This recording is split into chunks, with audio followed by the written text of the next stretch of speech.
Page तयार आहे. Page किंवा खीर पण बोलतात त्याला. चला मेथीची पेज बनवू, मेथी गुळाची पेज. त्यासाठी या बघा मेथ्या घेतलेत आणि हा हलीम आहे, आम्ही हलीम बोलतो, अळीव पण बोलतात त्याला. आता हे धुवून घेऊ. आधी हे स्वच्छ निवडून घ्यायचं. मेथीमध्ये तर काय नसते, पण हलीममध्ये कधी कधी असते. याच्यात काय नव्हतं, तरी पण मी निवडून घेतले. आता हे स्वच्छ धुवून आणि मग आपण भिजत घालणार आहोत. याला बाळंतिणीची पेज पण बोलतात. हे बाळंतिणीला देतात.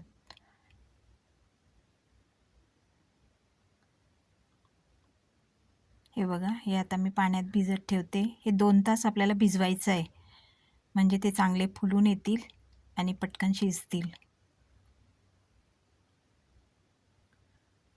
हे बघा, हे मी भिजत ठेवले.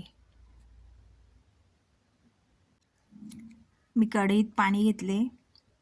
हे पाणी उकळलं की त्याच्यात मेथी टाकू.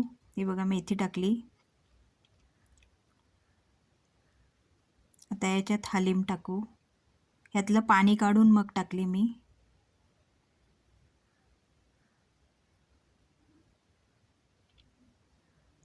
आता याच्यामध्ये तांदळाची भिरड टाकू. भिरड म्हणजे तांदळाचा रवा. माझा तयार होता आयता आणलेला. तुमच्याकडे नसेल तर तुम्ही मिक्सरला तांदूळ वाटून, घरातले तांदूळ वाटून ते घेऊ शकता. हे बघा, आता याला चांगलं उकळून द्यायचं आहे. हे बघा, आपले तिन्ही जिन्नस शिजलेत. आता याच्यात गूळ टाकले मी. ह्याच्यात तूप पण टाकतात, मी नाही टाकलं तूप, मला नाही आवडत. बाळंतिणीला देत असाल तर तूप टाकाच. रेसिपी आवडली तर चॅनलला सबस्क्राईब करून लाईक, शेअर आणि कमेंट करा. हे ओलं खोबरं टाकले, ओला नारळ, आणि ही वेलची आणि जायफळाचे पूड आहे. जायफळ मी ताजं किसून टाकले, खूप छान सुगंध येतोय. हे बघा, हे गूळ आता पूर्ण वितळवून घेऊ.